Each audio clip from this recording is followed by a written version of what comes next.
अस्सलामु अलैकुम वरहमतुल्लाहि वबरकातुहू। उम्मीद है आप सब खैरियत, तंदुरुस्ती और आफियत के साथ होंगे। आप देख रहे हैं मेरा और अपना YouTube channel JJC by sir Jawwad. मैं हूं जव्वाद अख्तर। आज की lecture video first year maths chapter 4 sequence and series, उसकी एक नई एक्सरसाइज स्टार्ट हो रही है और छोटी एक्सरसाइज इंशाल्लाह एक ही लेक्चर में ख़त्म हो जाएगी। इससे पहले मैं आपको 3 एक्सरसाइज 4.234 अरिथमेटिक प्रोग्रेशन से मुतालिक करवा चुका हूँ। कैचअप कीजिएगा। शुरू करते हैं। बिस्मिल्लाहिर्रहमानिर्रहीम। पेज नंबर 144 पे मौजूद है ये एक्सरसाइज का नंबर है 4.5। इसका टाइटल है ज्योमेट्रिक प्रोग्रेशन। पहले ये थ्योरी थोड़ी समझ लें ताकि ये क्वेश्चन आपको मिनटों में हो जाए कवर। ज्योमेट्रिक प्रोग्रेशन GP पहली थी अरिथमेटिक प्रोग्रेशन। ज्योमेट्रिक प्रोग्रेशन उस प्रोग्रेशन या सीक्वेंस को कहते हैं, प्रोग्रेशन ही को सीक्वेंस कहते हैं। जो चैप्टर का नाम है सीक्वेंस मीन्स प्रोग्रेशन, जिसके हर 2 टर्म का कॉमन रेशो बराबर हो। कॉमन रेशो यानी अगर हम डिवाइड करते हैं सेकंड टर्म को फर्स्ट टर्म से, यानी ये फर्स्ट टर्म हो गई A1, ये सेकंड टर्म हो गई A2, ये हो गई थर्ड टर्म A3, A4। तो अगर हम सेकंड टर्म को फर्स्ट टर्म से डिवाइड कर दें, थर्ड टर्म को सेकंड टर्म से डिवाइड कर दें, यानी कंसेक्यूटिव 2 टर्म्स को डिवाइड कर दें, तो आप नोट करेंगे AR अपॉन A कट के A कट के R आ जाएगा। AR square upon AR, third को ऊपर और सेकंड को नीचे रखिएगा, न्यूमरेटर डिनोमिनेटर, तो A और A कट जाएगा, एक R कटेगा, R बच जाएगा। यानी हम कहेंगे कि ये ज्योमेट्रिक प्रोग्रेशन इस वजह से है कि इसका कॉमन रेशो सेम होता है। रेशो मीन्स डिवाइड करके एक जैसा रिजल्ट आता है। तो इसके इस फॉर्मूले पे ये पूरी एक्सरसाइज चलेगी, क्योंकि इसकी लास्ट टर्म हो जाएगी AR n-1। कैसे? क्योंकि देखिए पहले में A है तो R नहीं है। जब R नहीं है तो इसका मतलब इसमें R 0 पावर हो गई, R 1 पावर हो गई। तो फर्स्ट टर्म है लेकिन R एक पीछे चला 0, तो लाजमी हो गया कि आखिरी जब टर्म होगी यानी AN टर्म, तो R एक पीछे हो जाएगा, तो N से एक पीछे, N से एक प्रीवियस क्या हुआ n-1। Got it. अब आ जाए क्वेश्चंस पे। छोटे छोटे क्वेश्चन हैं, कोशिश कीजिएगा जल्दी जल्दी हो जाए। एक ज्योमेट्रिक प्रोग्रेशन है जिसमें कह रहे हैं A1 5/9 है। अभी आपको पहचान थ्योरी से देखें फ़ायदा होगा। A1 यानी फर्स्ट टर्म दी हुई है। A6 15625/9 है, यानी छठी टर्म दी हुई है A6, क्योंकि इसको मैं आगे 2 और बढ़ा दूँ तो 6 टर्म आ जाएगी। ठीक हो गया। अब nth टर्म फार्मूले की ये पूरी एक्सरसाइज है, इसको बस पकड़े हैं। नजर आ गया ये फार्मूला जो लिखा था। अब इसमें 6 टर्म आपको दी हुई है और फर्स्ट टर्म दी हुई है। ठीक है, 6 टर्म रखते हैं हम यहाँ पे। अब AN में A6 आ गया, A की जगह 5/9 कैसे आ गया? क्योंकि A1 का मतलब हो गया A, first term is A which is A1। ठीक, हम लोग की भी A1 आ जाए, अल्लाह करे यार, आमीन बोल दो। तो A1 कि A जो वैल्यू है हम पुट कर दें A की जगह, तो 5/9। 6 टर्म है तो N यहाँ पे 6 हो गया, तो N को रख दें 6। इसके बाद कैलकुलेटर का काम है सारा। A6 की वैल्यू रख दी 15625/9, A की वैल्यू 5/9, R 6 - 1 कितना होता है 5। ठीक है यहाँ तक। अब गौर करें तो 9 को उधर क्रॉस मल्टीप्लाई करेंगे तो 9 कट जाएगा, क्योंकि बीच में कोई प्लस माइनस नहीं है, तो ये 5 आ जाएगा अपॉन में, तो R5 = 15625/5। कैलकुलेटर से आप कर लीजिएगा तो ये जवाब आ जाएगा 3125। डिवाइड करेंगे अगर 5 के टेबल से तो ये आ जाएगा 3125। अब यहाँ पे आपको थोड़ा लगाना है कमाल कि इतनी बड़ी बड़ी गिनतियाँ हैं तो हाउ टू डील विद। तो मैं आपको एक फ़ंक्शन बताता हूँ कैलकुलेटर में, उसको फॉलो कीजिएगा। ये नीचे से फंक्शन कीपैड के ऊपर तीसरी लाइन जो है, थर्ड रो नीचे से ऊपर, इसमें 4th बटन है, लेफ़्ट से 4th बटन, उस पर आप ट्रायल करेंगे। यानी कि यहाँ पे R की पावर 5 है ना, तो आपको इसको किसी चीज़ की पावर 5 बनाना है। अब इसकी हिंट ये है कि आखिर में एक 5 आ रहा है, इसका मतलब है आप इसको 5 की पावर बनाने की कोशिश करेंगे। जैसे 5 ये वाला बटन दबाया तो ऊपर एक बॉक्स बना हुआ आ गया होगा। ठीक है, अब उसमें आप फ़र्ज़ करें आपने लिख दिया अंदाजे से 4। अब देखिए 625 आ गया, जो कि छोटी गिनती है, हमें 3125 चाहिए। तो आप इस तरह ट्रायल करके एक एक बढ़ाते रहेंगे। अब 5 की पावर 5 दबाएं, देखें क्या हुआ, कुछ नजर आया क्या हुआ? वही वैल्यू आ गई जो हमें चाहिए थी। तो ये ट्रायल एंड एरर कहलाता है, बड़ी गिनतियों का पावर निकालना। अब जैसे यहाँ पे 3 का भी होता है या 9 होता है तो 3 की पावर ट्राई करते, 4 होता है इस तरह की गिनती होती तो 4 या 2 का पावर ट्राई करते, सही है, फिर भी आगे भी आएगा तो मैं आपको इंशाल्लाह और बता दूंगा। तो ये 5 की पावर 5 हो गई। अब बेस इंडिसेस कहते हैं पावर को। अब गौर करें 5 और 5 एक जैसा है, तो बेस हो गई r और 5 बराबर, तो हम कहेंगे कि इसका r आ गया 5। लेकिन वो r थोड़ी पूछ रहा है, वो तो nth टर्म पूछ रहा है। nth टर्म क्या होती है भाई? nth टर्म तो an होती है। r आ गया, a हमारे पास सवाल में था, अब क्वेश्चन डन हुआ। पता चला r क्यों निकाला? क्योंकि ये सवाल है मेन क्वेश्चन, r आएगा, a दिया हुआ है, तब दो अननोन एक साथ तो नहीं आ सकते। दैट इज़, अब a रख दें 5/9 जो क्वेश्चन में फर्स्ट टर्म है, r आपने निकाल लिया 5, वो रख दें। अब गौर करें बेस से पावर ऐड मल्टीप्लाई में हो रही है, तो 5 की पावर ये, 5 की पावर ये, मल्टीप्लाई बेस तो पावर ऐड, तो -1 इसके ऊपर 1 था तो +1 कट के हो गया 5 की power n/9 is the required nth term. That is great. आगे बढ़े। बिल्कुल इसी तरह का तकरीबन सवाल है, अब तेज से होना चाहिए। nth टर्म जीपी की पूछ रहा है, अब वो सेकंड टर्म दे रहा है और दो टर्म्स का रेशो दे रहा है। तो आप लोग समझदार हैं क्या होगा? पहले इससे हम करेंगे ताकि इससे, क्योंकि सेकंड टर्म आसान होती है, उसमें r एक दफ़ा आएगा। एक टर्म में बताया ना, जितनी टर्म होगी उसका r एक कम होगा। जैसे कि यहाँ पे 6 टर्म थी तो r 5 आया। जैसे कि चेकिंग भी हो रही है वहाँ की थ्योरी की। कॉन्सेप्ट क्लियर, क्वेश्चन आसान। अब सेकंड टर्म हमारे पास है, a2 रख दिया। अच्छा, ये तो फार्मूला बार बार इसलिए लिख रहा हूँ कि जो यूज़ होगा वो लिख रहे हैं, nth term formula AR, n की जगह में अब क्या हो गया सेकंड टर्म की वजह से, n हो गया हमारा 2। ये तो समझ में आ गया ना भाई कि यहाँ पे जो नीचे लिखा है 1 2 3 4 है, उसकी टर्म की तादाद चल रही है, n का मतलब टर्म का नंबर। ओके हो गया। तो 2 - 1 1 होता है, तो ये एक इक्वेशन बन गई। कैसे? सेकंड टर्म 4/9 पुट कर दिया AR, क्योंकि 2 - 1 1 पावर में लिखते नहीं है। तो अब यहाँ पे गौर करें तो r को अगर अपॉन में ले जाऊँ तो एक इक्वेशन 1 बन गई। क्यों? क्योंकि ना मेरे पास फर्स्ट टर्म है, ना मेरे पास कॉमन रेशियो। गौर से देखें, पिछले में तो फर्स्ट टर्म थी, इसलिए थोड़ा जल्दी हो गया। इसमें फर्स्ट टर्म भी निकालनी है, रेशियो भी निकालना है, तो थोड़ा सा लेंथी हो जाएगा सॉल्यूशन। लेकिन आप लोग समझदार चल रहे हैं। अब फिफ्थ टर्म और थर्ड टर्म का जो रेशियो वाला केस दिया हुआ है, इसको यूज़ करके हम पहुँचेंगे r तक। अब गौर करें कैसे, इसलिए मैंने ऑल्सो करके लिखा कि सवाल में ये भी गिवन है। लेकिन आपने नोट किया सवाल में प्रिंट ये पहले, बाद में ये है, लेकिन मैंने डील किया इसको पहले ताकि आसान काम पहले हो, क्योंकि इसमें रेशो नहीं है। लेकिन आसान इक्वेशन, अगर ये पहले आप डील कर लेते इक्वेशन मुश्किल बन जाती है और आप कंफ्यूज या परेशान हो सकते हैं। तो ये टीचर को फॉलो करें, दैट इज़ इट। अब फिफ्थ टर्म का मतलब 5 - 1, थर्ड टर्म मतलब इसी फॉर्मूले में। सही हो गया, यानी ऊपर n की जगह 5 आ गया और नीचे n की जगह 3 आ गया, रख दिया। ये भी 4/9 है इत्तेफाक से, ठीक। अब a से a कट जाएगा, r4 बचेगा ऊपर, r² बचेगा नीचे। अब r² से भी r4 कट जाएगा, तो बचेगा r² 4/9। अब आपको पता है स्क्वायर का तोड़ square root, very good. Square root both side, तो क्या हुआ नतीजा कि r² का रूट तो रूट से बाहर आ गया और प्लस माइनस करके 4/9, 4 2 का स्क्वायर होता है और 9 3 का स्क्वायर होता है, तो इसलिए वो उससे कट के बाहर आ गया। समझ में आ गया? प्लस माइनस ज़रूर लगाइएगा, क्योंकि स्क्वायर प्लस का भी प्लस होता है और माइनस का भी प्लस होता है। चेक भी कर सकते हैं आप। मैं 2/3 का स्क्वायर करूँ तो भी 4/9 आएगा, और मैं अगर -2/3 का स्क्वायर करूँ तो ये भी 4/9 होगा। That is known as understanding, and understanding takes time. मैंने एक प्लस माइनस में आप प्लस ले लो, माइनस नहीं, तो आधा आंसर आएगा, आधा नहीं, 2 नंबर कट जाएंगे सेक्शन बी के सवाल में। अच्छा, इस एक्सरसाइज में कोई सेक्शन सी का सवाल नहीं है। पिछली एक्सरसाइज जो गुजरी है अरिथमेटिक सीरीज़ की, उसमें 2 क्वेश्चन लॉन्ग के हैं। इसमें चांस कम है चैप्टर 4 में, लेकिन दिमाग बनाए कि अगर आ गया तो हमें करने आते हैं। ठीक है भाई, आगे बढ़े। आर की वैल्यू आ गई, ए की वैल्यू निकालने के लिए आर को रखना पड़ेगा। तो अब आर को रख दें आप साइमल्टेनियस। साइमल्टेनियस इसका मतलब होता है प्लस माइनस आइदर और करके अलग कर देंगे और लंबा हो जाएगा सवाल। Choice is yours. Plus minus रखा तो ये प्लस माइनस मल्टीप्लाई डिवाइड, देखें आपके सामने आ गया प्लस माइनस। ठीक हो गया, क्योंकि प्लस माइनस मल्टीप्लाई में बाहर। 3/2 उल्टा हो गया, रेसिप्रोकल। तो अब 2 से काट दें 4 को, 3 से काट दें 9 को, तो क्या बचा 2/3। डन।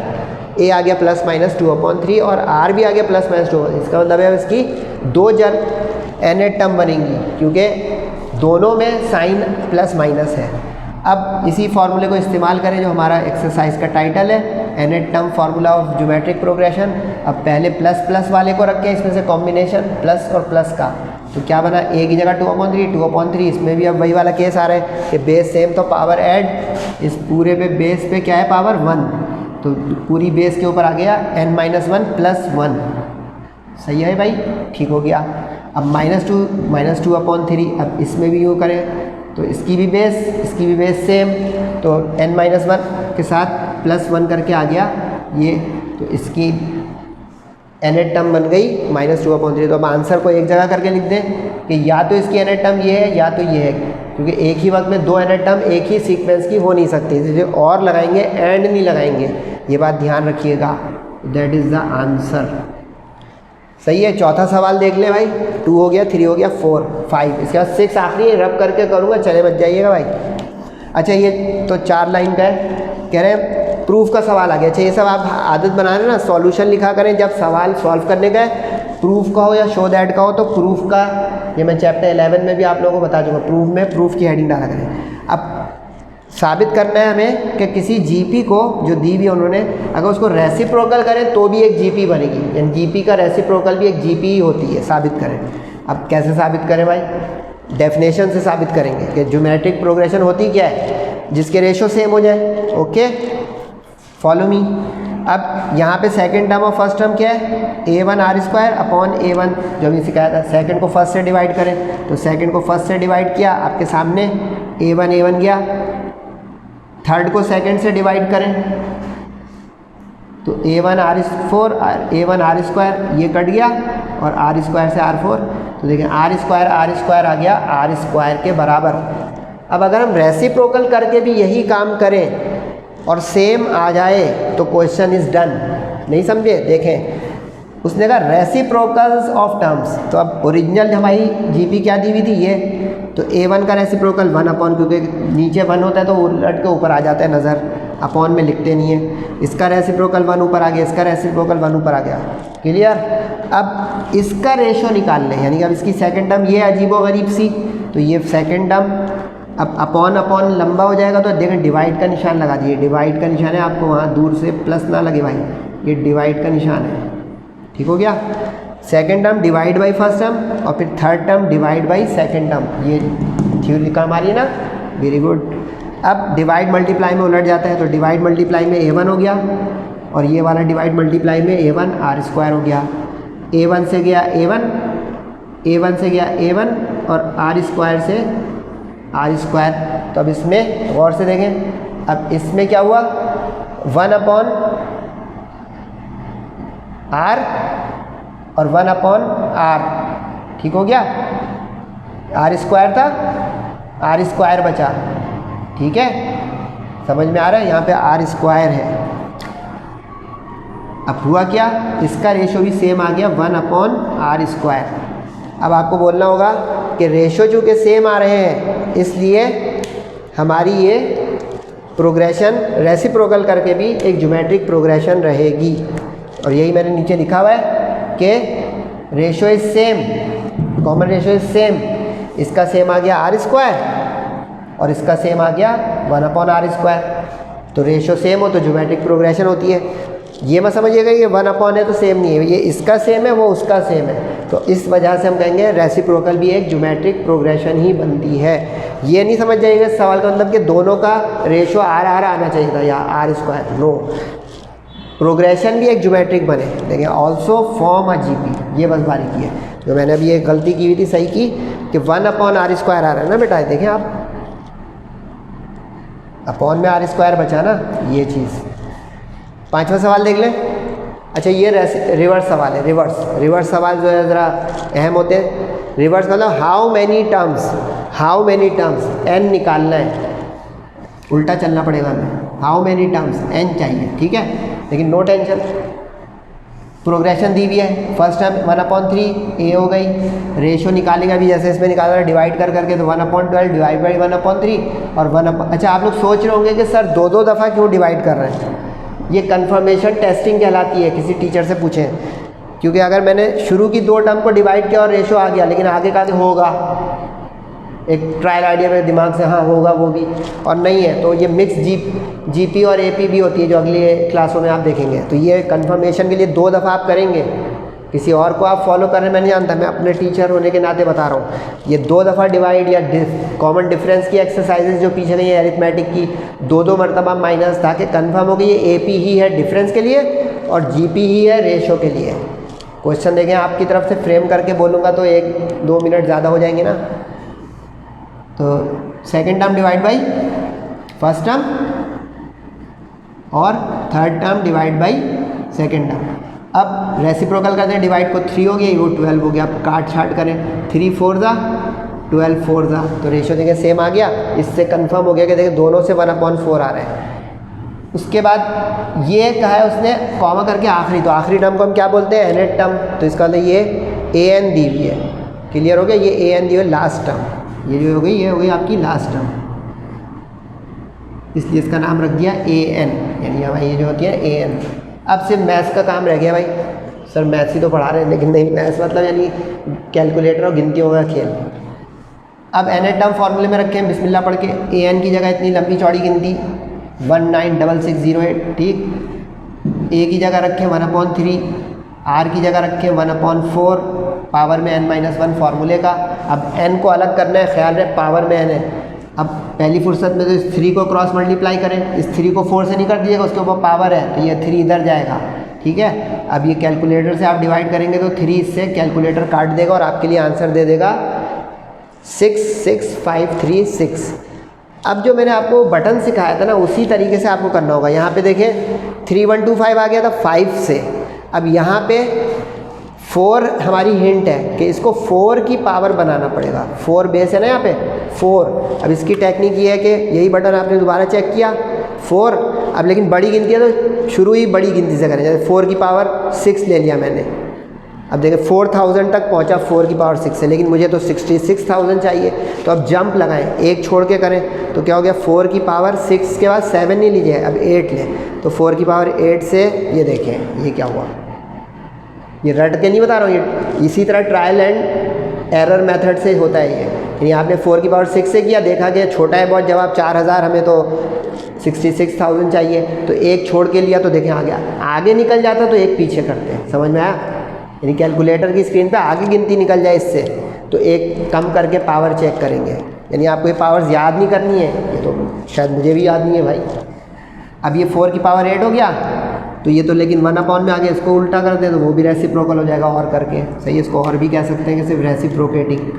अब वही कंपेयरिंग इंडिसेस, इंडिसेस का मतलब इंडेक्स का प्लूरल पावर, इंडेक्स एक्सपोनेंट को कहते हैं पावर को, जिसको हम एक्सपोनेंट कहते हैं मैथ्स की असली ज़बान में।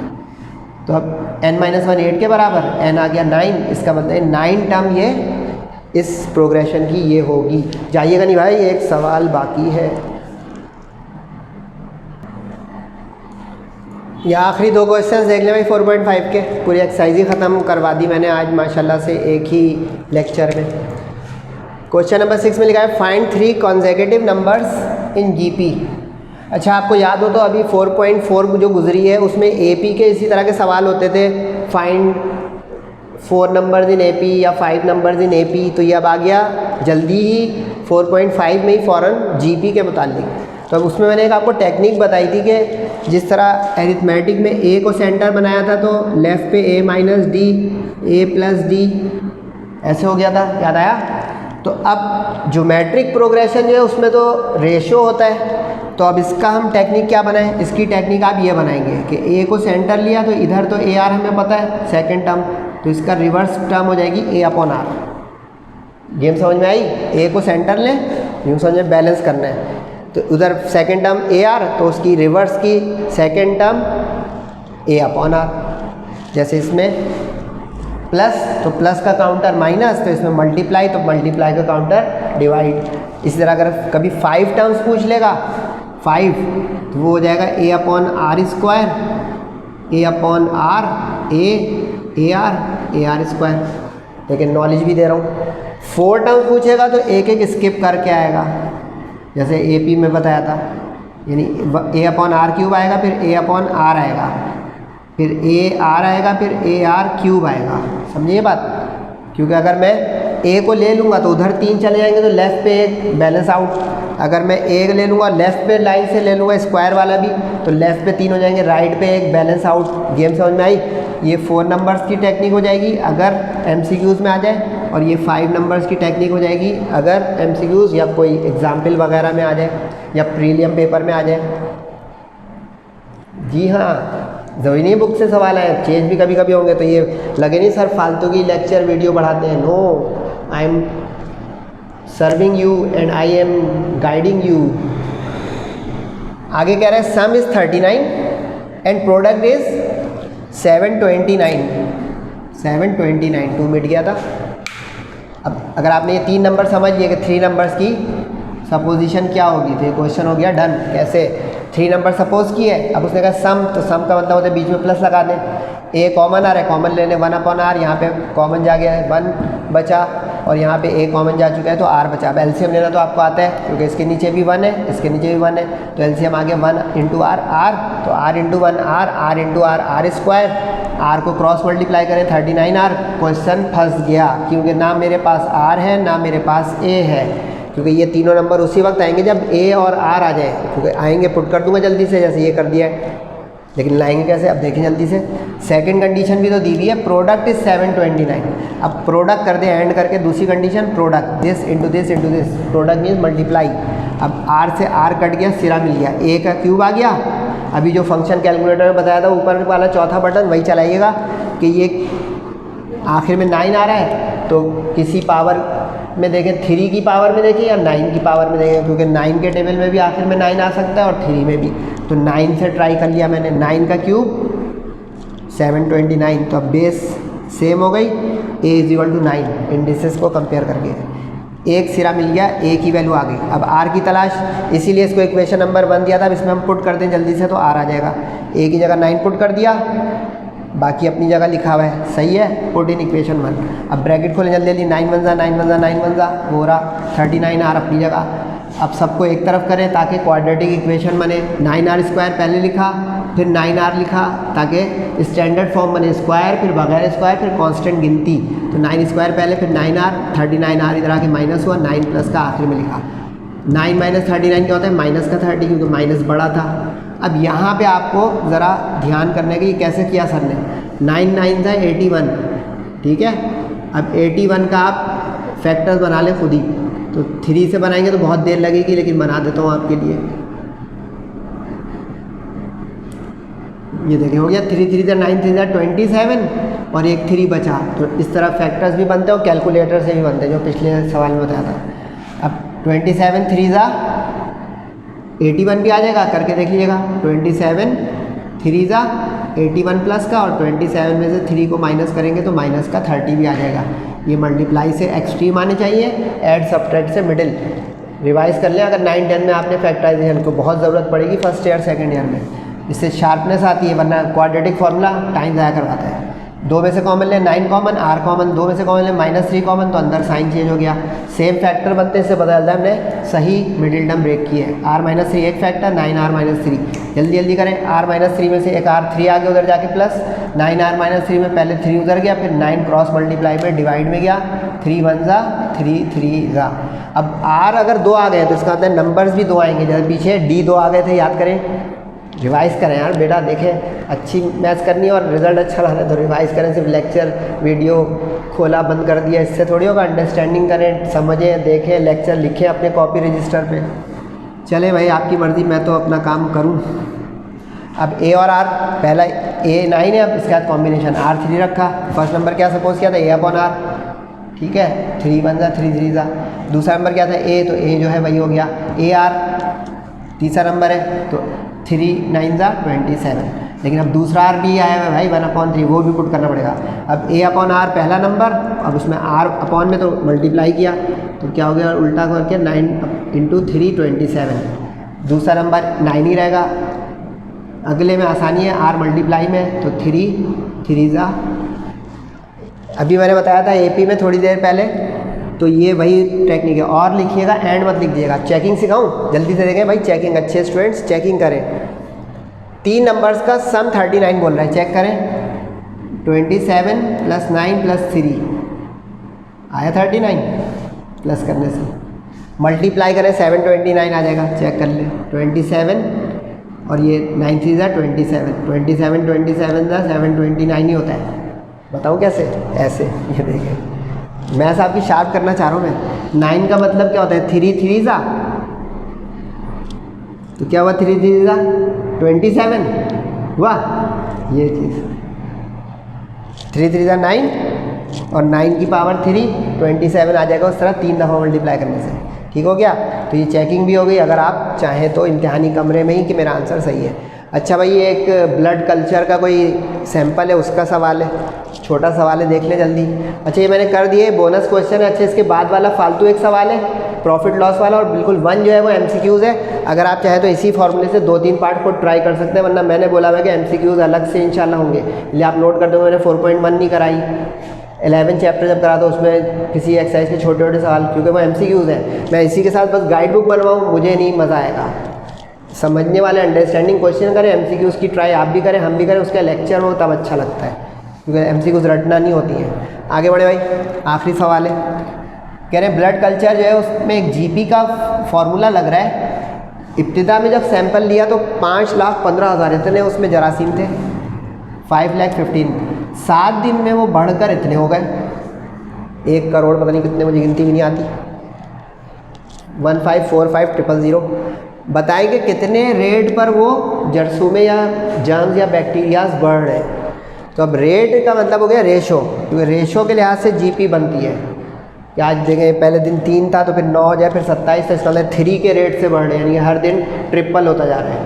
अब यहाँ पे वो रेट का मतलब है कि R निकाल लेंगे, पता चल जाएगा कि पहले दिन से दूसरे दिन में कितना मल्टीप्लाई हो जाएगा वो बैक्टीरिया, फिर क्योंकि मल्टीप्लाई में प्रोग्रेशन ज्योमेट्रिक होती है। ये गेम समझ आई, ख़त्म करें फिर। अच्छा ये ख़त्म कैसे करें भाई, ये बारीकी एक आ गई।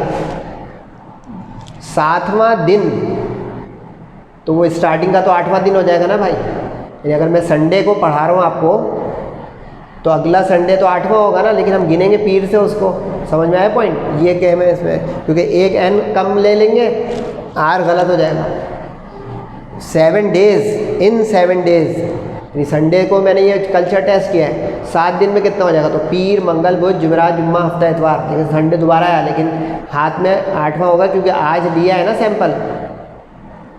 Got it? एक्सीलेंट, ये बारीकी आ गई। तो स्टार्टिंग डे से 7 दिन बनते हैं, टोटल 8 दिन। ठीक हो गया? अब पुट करें, डरिएगा नहीं वैल्यू से, कैलकुलेटर जिंदाबाद। इस वैल्यू से इसको डिवाइड किया, कैलकुलेटर दे देगा इतना आसानी से 3, क्योंकि ये 3 0 काटेगा कैलकुलेटर, समझे? 15 से 3 को काटेगा और ये हो जाएगा पूरा पूरा 3। हो गया? अच्छा अब आप परेशान होंगे कि सर ने गलत सलत पढ़ा दिया। नो सॉरी, ये एक स्पेशल न्यूमेरिकल है। हमेशा R जो है वो या तो 1 2 3 4 5 6 ऐसे, या 1/2 1/3 ऐसा आएगा। इसमें मजबूरी आ गई क्योंकि जरासीम मेरे हिसाब से 1 2 करके थोड़ी बढ़ेंगे। तो अब इस 3 को 7 से कैसे अलग करें? तो पावर 1/7 ले लें, ताकि इधर का 1/7 से 7 कट जाए। ये स्पेशल टेक्निक होती है उस जगह जहाँ पे पावर को ख़त्म करना हो और बेस सेम, इंडिसेस सेम बन ना रहे हो। क्लियर? तो इसलिए अब हमने मजबूरी में दोनों तरफ पावर 1/7 ले लिया। अच्छा कैलकुलेटर में कैसे डालेंगे? उसी बटन से, ये देखें 3 लिखा, वो वाला बटन दबाया जो मैंने 4th नंबर में बताया, बस आप ब्रैकेट ओपन करेंगे, वरना वो पावर 1 ले लेगा। ब्रैकेट ये नीचे होता है, तीसरा बटन किनारे से, फंक्शन की बैठ के पहली लाइन का तीसरा, ये दबाएंगे, ब्रैकेट ओपन हो जाएगा पावर में। अब लिखेंगे 1 / 7 और ब्रैकेट बंद कर देंगे। उसी के बाद चौथा बटन है ब्रैकेट क्लोज का, = करके दबाएंगे। देखें आपकी स्क्रीन पे क्या आया, नज़र आया? 1.169 यानी 1.17, दैट इज़ 1.17। क्लियर? ये चीज़ें कैलकुलेटर भी सिखा रहा हूँ तो टाइम लग रहा है। तो ये आज का लेक्चर था, उम्मीद है आपको समझ में भी आ रहा होगा और बेनिफिशियल होगा। फीडबैक ज़रूर दीजिएगा। सेहत और ज़िंदगी रही तो इंशाल्लाह बहुत जल्द आपसे नेक्स्ट लेक्चर वीडियो में मुलाकात होगी। तब तक अपना और सबका बहुत ख्याल रखिएगा। तब तक के लिए अस्सलामु अलैकुम वरहमतुल्लाहि वबरकातुहू।